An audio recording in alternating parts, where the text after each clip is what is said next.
Hi. Okay. Hi, everybody.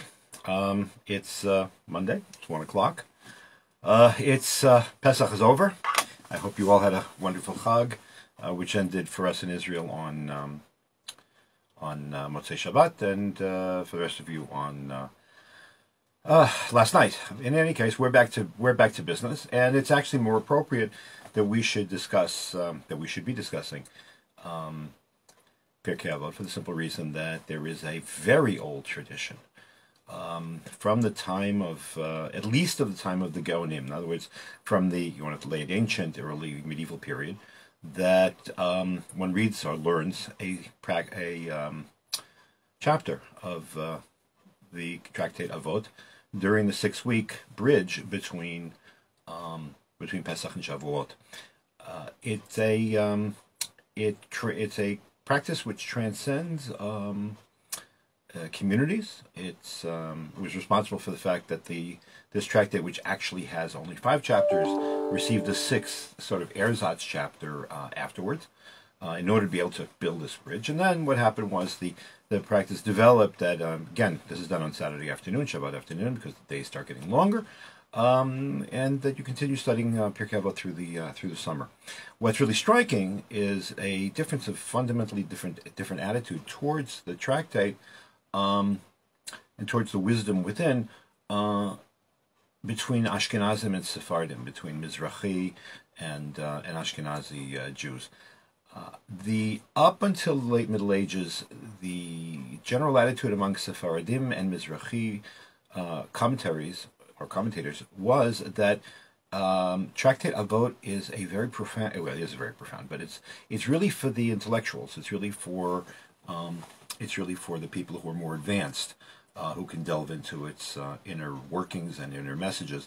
Whereas among Ashkenazim, the idea developed, and that's actually the more popular perception on all sides today, that Avot is actually a popular book. And it's very, very clear, if you take a look at the medieval commentaries especially, and take a look how they approach this tractate. You compare Maimonides, for example, to the commentary that's attributed to Rashi, or even to Rabbeinu Yonah, who, though he was himself he's Sephardi, he was very much influenced by Ashkenazim. You see the difference between sort of like an advanced philosophical or mystical approach on the part of Mizrahi and Sephardi commentaries, and the more popular ethicist kind of, moralist kind of attitude you find elsewhere. Okay, anyways, that's not the issue. We started a long time ago, so we are going, that's last summer, so we are going to actually continue where we were. And we were discussing the comment by Rabban Gamliel that Selech Harav v'histalek ma'asafek v'al tarbe laser umadot. Get yourself a rabbi, get yourself a teacher, get yourself an authority, and that way you can avoid doubt, and do not tithe by estimation. We'll get to that later.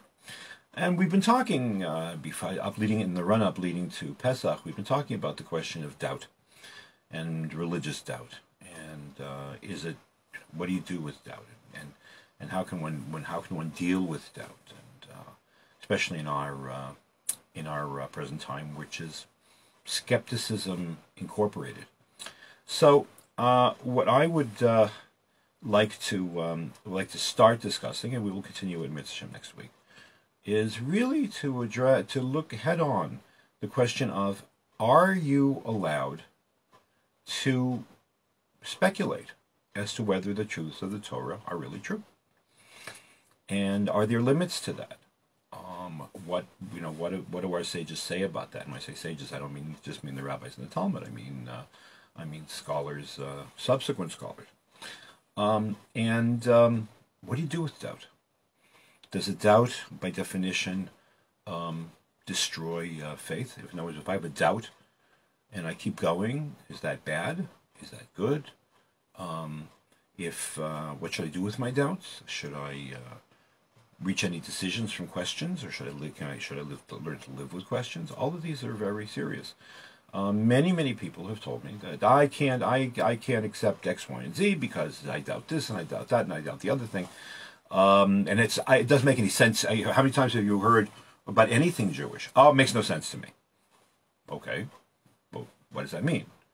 What are the implications? What does it say about you? What does it say about the Torah? What does it say about Judaism? What does it say about Jewish history? All of these are very, very,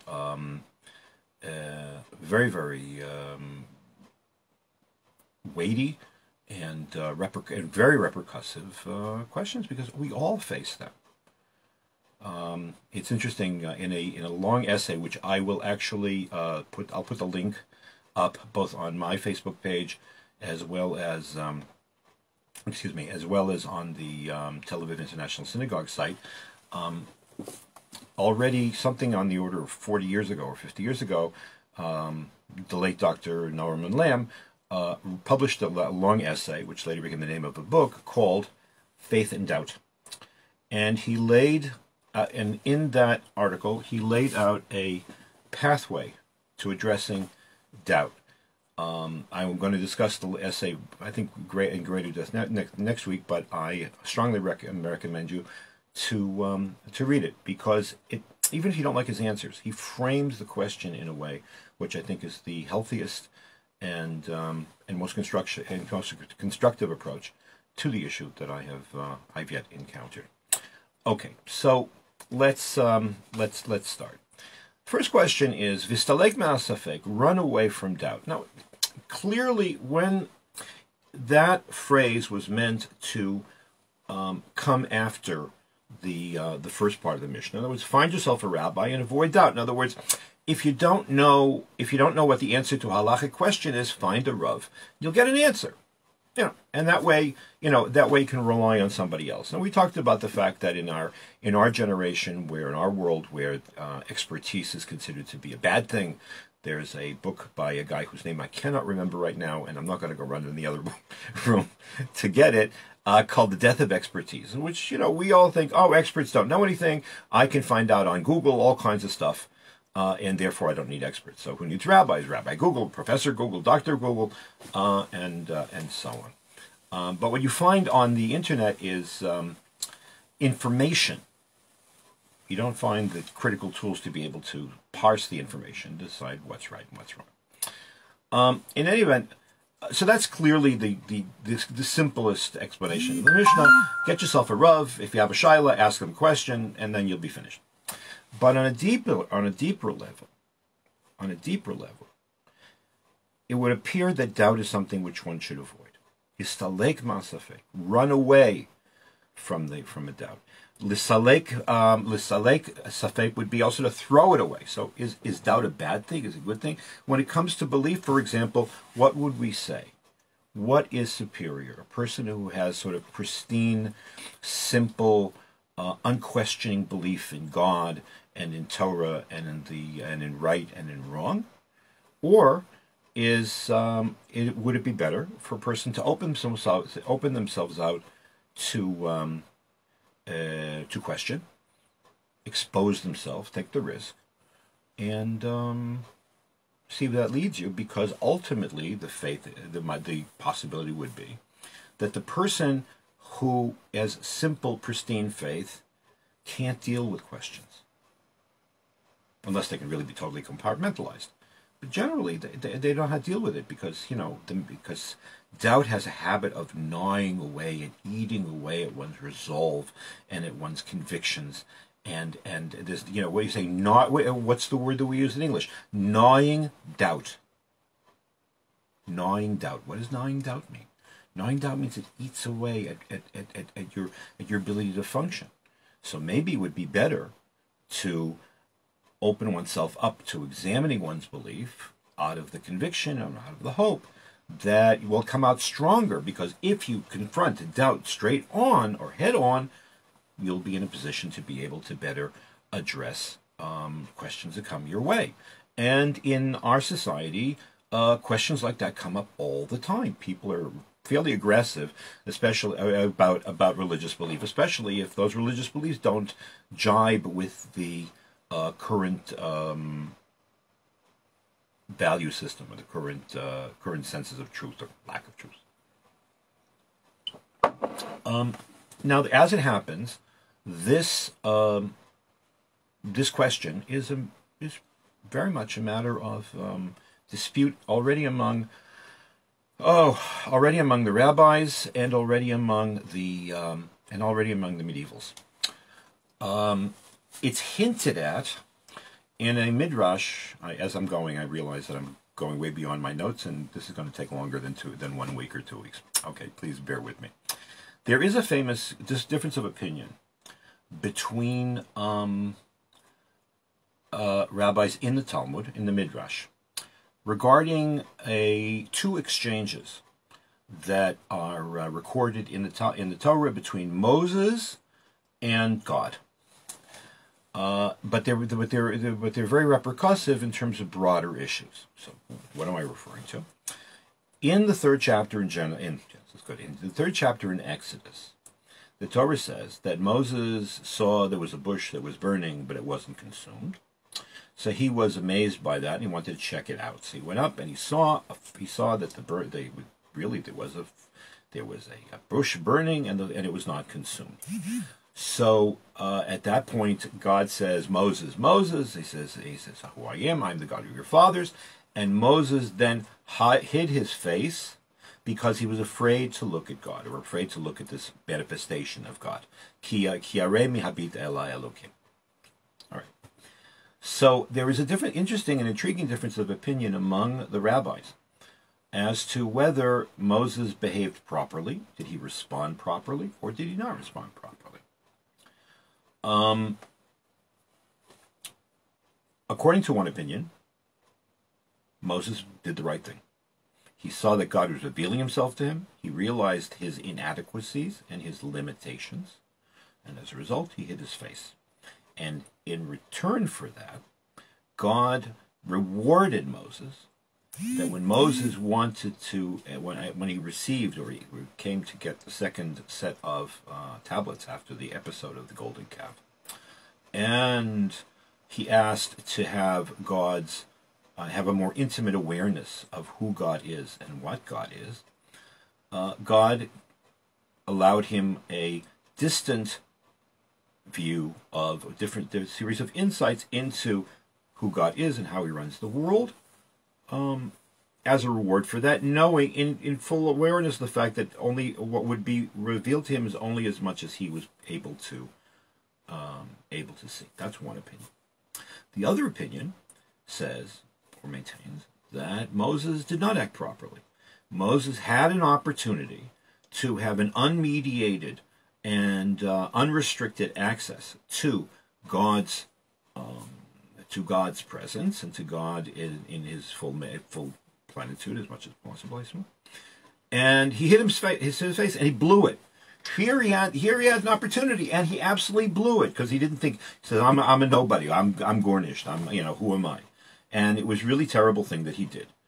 And as a result, when later on, when he asked to know God more intimately, God says, "Lo Yorani Adam B'chai." At the same time, in other words, it's the same. We're contrasting the same two episodes, but deriving opposite conclusions from it. And Lo Yorani Adam B'chai, God says, "You can't see me and live." Too bad, And the Midrash says, when I wanted to reveal myself to you, you didn't want. Now you want. I'm not interested. Behind these two approaches are the questions of intellectual and spiritual daring. Is it better to be into intellectual, spiritually daring, which would be the second opinion, or no, one should recognize that there were limits to where one could go? Now, the two don't necessarily contradict each other, but they do lead. They can and have usually led indeed have led into different directions. So, for example, there is among Ashkenazim in general, and among not a few medieval Spanish philosophers, there is a firm position, an absolutely unassailable position from their point of view, that one should not ask questions. Don't go where you can't go. It is better to have unassailed, unquestioning, pristine faith and not explore it. You are, or as one writer put it, one should be held by, instead of instead of holding beliefs, one should be held by one's beliefs. That's one opinion. In fact, among the people that in fact maintain that position is Rabbi Judah Halevi in the Kuzari. Which is a philosophical defense of Judaism, but he said, you know what? If you really don't need this, better not, because you never know where you can go. If you're starting at the right place, so what can be bad? Maimonides is the polar opposite. He would go with the one who said that Moses did not do what he should have done. And in fact, in the Guide for the Perplexed, Maimonides says that it's really too bad that Moses blew it. Moses missed his opportunity. According to this position, a demonstrated faith, a rationally based faith, a faith which is based on argument that you can really not only use to push away doubt, but rather, also to engage questions that are put your way, is a far superior, far stronger religious attitude and religious posture than a person who is simply a simple believer. So those two positions really go all the way back to, as I said, to the Talmud, and they very much exist today. It is, I think it's fair to say that these two positions vis-a-vis exposing oneself to doubt and when exposing oneself to intellectual and cultural and cultural challenge, I think that it's fair to say that those two schools very much characterize the various approaches even within Orthodoxy towards interaction between Judaism and the outside world. The classic Haredi position, which was at first enunciated by Rabbi Moses Sofer, the Khatam Sofer, Rabbi Moses Schreiber, in the early 19th century, and has been until this day the default position, is that one is much better off blocking the world out, keeping it out as much as possible, being held by one's beliefs, living in a closed circumstances, and getting on with the purpose of life and service of God. And that's really what is behind a lot of the anti-intellectualism, anti-modernism of the Haredi world. And you really can't blame them, I think, when you consider the fact that modernity has from the beginning took such a heavy toll upon previously traditional Jews who did not have the tools to be able to handle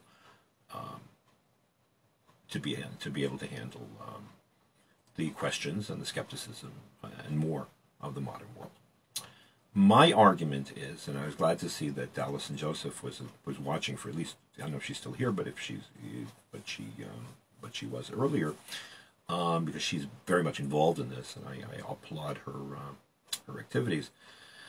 The truth of the matter is that, in my opinion, and I don't think I'm the only one who thinks this way, the avoidance of doubt and the avoidance of modernity are no longer possible, even for Haredim. And that's one of the reasons why Haredi society is in a deep axiological, valued and epistemological crisis in many, many places. Not everywhere, but in many places. What do I mean? It used to be that one could actually live one's life isolated from the rest of the world. You could have your own papers, and you had this, and you had that, and just, you lived in your own ghetto, and it was perfectly fine. That's no longer possible. That's no longer possible for one simple reason. That because the internet and social media, especially the internet, because the internet is so necessary for work that we really can't avoid it. And smartphones, yes, in Haredi circles, smartphones are verboten, smartphones are taboo, but there were plenty of people who have kosher phones, which don't have net access, and also smartphones. They need them for all kinds of things. And despite all of the official pronouncements by the various authorities, rabbinical or rebbeim, whatever the case might be, more and more and more people of Haredi orientation, and even more sort of right-wing modern Orthodox, if you wish, you can't keep the net out. You really can't keep it out. So therefore, the outside world comes, like a tsunami into your life. And if you don't have the tools to be able to deal with the challenges and the faux authoritativeness with which many, many people speak. I mean, yeah, it's a little crazy. I mean, there's a famous cartoon that my wife likes to put up on the fridge periodically that has a guy bent over his computer screen, and the wife says, "Come to bed already," and he says, "No, no, no, no, no. There's somebody one more thing. There's somebody wrong on the internet." It's very, open-ended. It's the Wild West there, but it is true that you're exposed to more and more things. You can't hide. So the option of pristine faith is less and less an option. So therefore, the question of what do you do with doubt, and how do you address it, and how do you resolve it, and can you live with it, and so on and so forth. These questions are not just for people who live in the outside world most of the time, but also for those who have been trying to hide from it. I mentioned Allison in her program Hamakom because she has a wonderful effort to try to help people from Haredi backgrounds who have not been able to deal with this tsunami of the outside world that's coming at them critically and possibly, and help them to try to stay within Judaism and not just chuck it all. Because there are many wonderful things about the internet. There are many deleterious things about the internet, and one of them is that, and one of the bad things is that everything's binary. It's either or, and many people who write on the net, as convincing or as authoritatively as they write, are often incredibly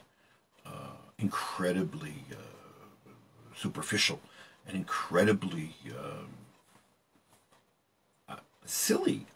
I mean, I will tell you, I don't mean to make fun. Well, this person I do make fun. Having read things by Richard Dawkins and Christopher Hitchens and all these guys, and I sit there and read their attacks on God and attacks on religion. I'm like, this is stupid.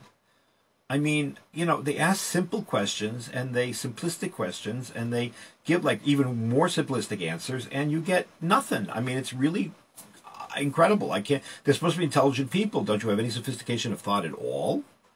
In any case, but let's put that aside for a second. In any event, so her program Hamakom, I meant to say, is aimed at that, and I really applaud her efforts. Okay. This was an unsolicited commercial for Allison Joseph's activities. In any event, today I think that this option of choosing between the two types of belief is not possible because the world comes at you. So therefore, the question does arise. Okay, so now we're engaging the world. Doubt is not something you can run away from. In other words, that injunction of the Mishnah no longer is really not practicable. So therefore, aseh lecha rav v'stalek ben hasafek is not just a matter of being, sort of quietly saying whatever the Rav says, that's fine, but rather you need a teacher to help you to address doubt and what to do with doubt, which in turn raises a different issue, and that is an issue that Maimonides already was of which he was very much aware, and which is the one I would like to close with today. We have a lot more to say about this. In an essay that was published, oh boy, how many years ago? I don't even know. About 24 years ago, I think it was. Professors David Berger and Lawrence Kaplan in the Torah U'Madin Journal began to discuss the question of, okay, if I'm confronting issues that bother me, I'm afraid to open that up. I don't know where it's going to take me. I don't know where it's going to take me. They are responding. They wrote this essay called, I'll tell you what this essay is officially called.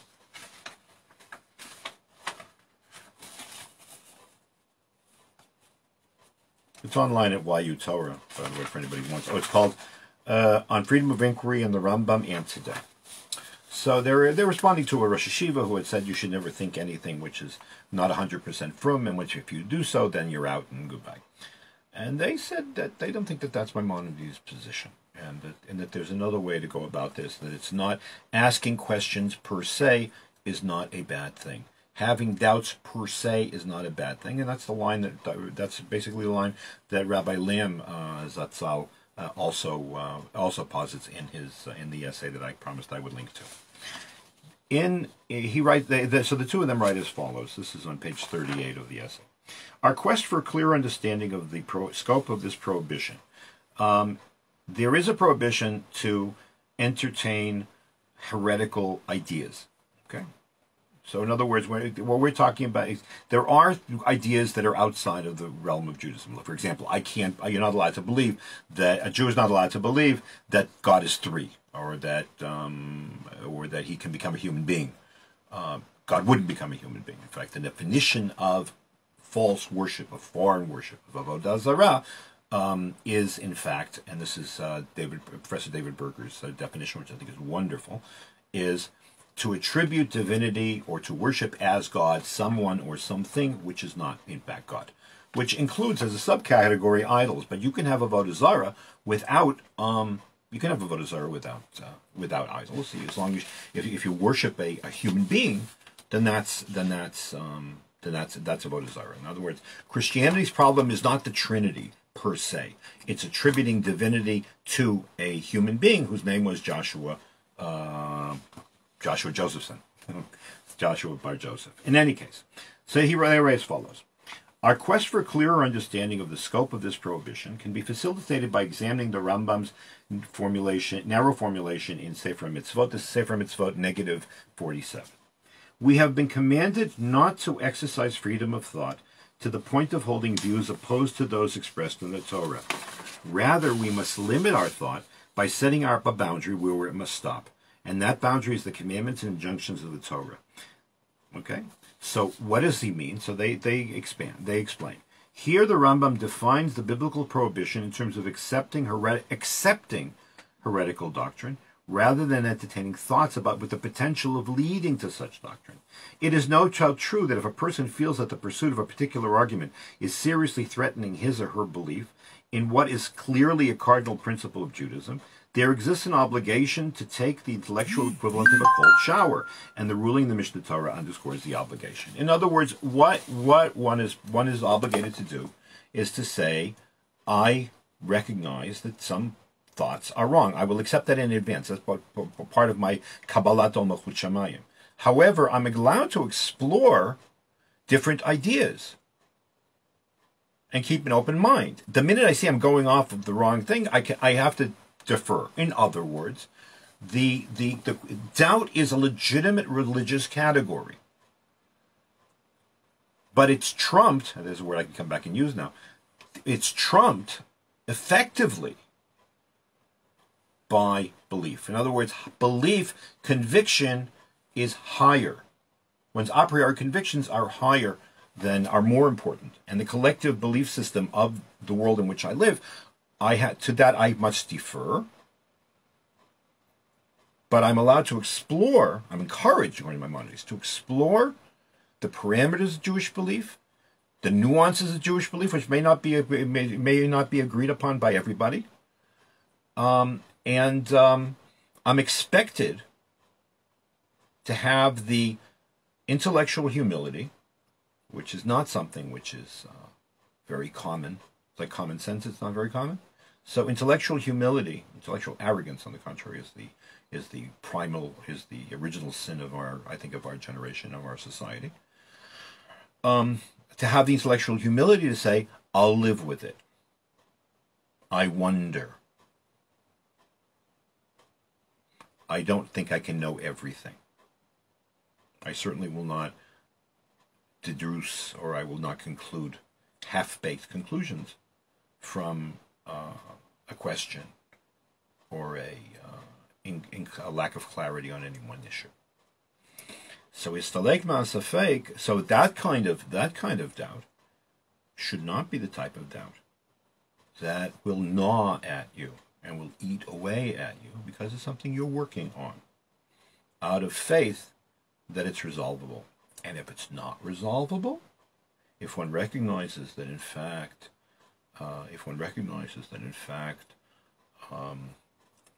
one is not capable of resolving it. So one said, you know what, I can live with it. I know that there are bigger minds, greater minds than I. There are greater ideas than I, and I can't. There are things that are beyond my capacity. Now that sounds like a cop-out, but the truth of the matter is that we are limited. That we are limited, and if we learned anything in the world of Corona, is we learned our limitations. That indeed is the conclusion which is provided by the book of Job. After so many, I mean, it's perfectly legitimate to deal with the question of why the righteous suffer. The question of the Shoah is in fact something which we just sit there and are stunned by its stunned by its monstrosity. And the question of God in the Shoah and man in the Shoah, these are questions that are truly beyond. They're very, in Hebrew you say dolot aleinu. They're just incredibly overwhelming. And the answer that Job gets in the book, which the sacred book, which is devoted to the question of theodicy, of divine judgment, is that there are some things you just can't understand, and you have to stand there and realize your own limitations. I mean, we can't imagine infinity. We can't imagine perfection. We can't. If you really think about what it means to travel a light year, I wish you luck. I can't. I can't imagine that kind of distances. So if that's the case, never mind something as unfathomable as questions of divine judgment. Never mind the Shoah.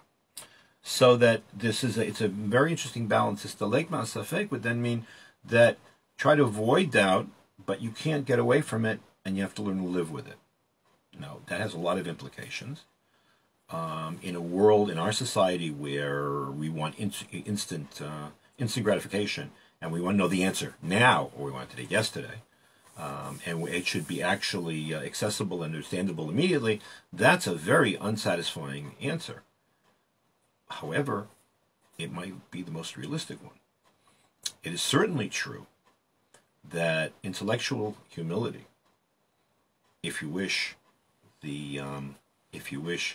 the answer that God gave to Moses according to the first school, that you can come as close as possible, but you got to understand there are places you can't go, is a major. If I had to add one of the 13, to the 13, what are they called, principles of faith, I would actually add that. I believe with a full faith that man is limited, and man should maximize who he is, but there are places he's just not going to be able to get there. And a little bit more humility, I think, would in fact go a very long way in terms of making our world a better place. Okay, we will continue this Mitzvah Hashem next week because there's a lot more to say, and we will end up getting off this Mishnah eventually, I promise. In the meantime, I don't know who's not vaccinated yet, but if you're Israeli, there are 1 million Israelis who have not yet been vaccinated. If you haven't gotten vaccinated, go get vaccinated. Then we can have herd immunity, and then we can get rid of the masks or whatever they're dangling in front of our faces. Those of you who are abroad, I hope that they make them available as soon as possible, and that we can start putting this behind us. In any case, have a really wonderful week. I will be posting on my Facebook page my weekly 10 minutes on the Parsha. Probably then to get it done on Thursday. You're invited to check it out. You're invited to share this and any other video of mine or of the Tel Aviv International Synagogue, headed by the inimitable Rabbi Ariel Constantine. And be well. We'll see you. Bye.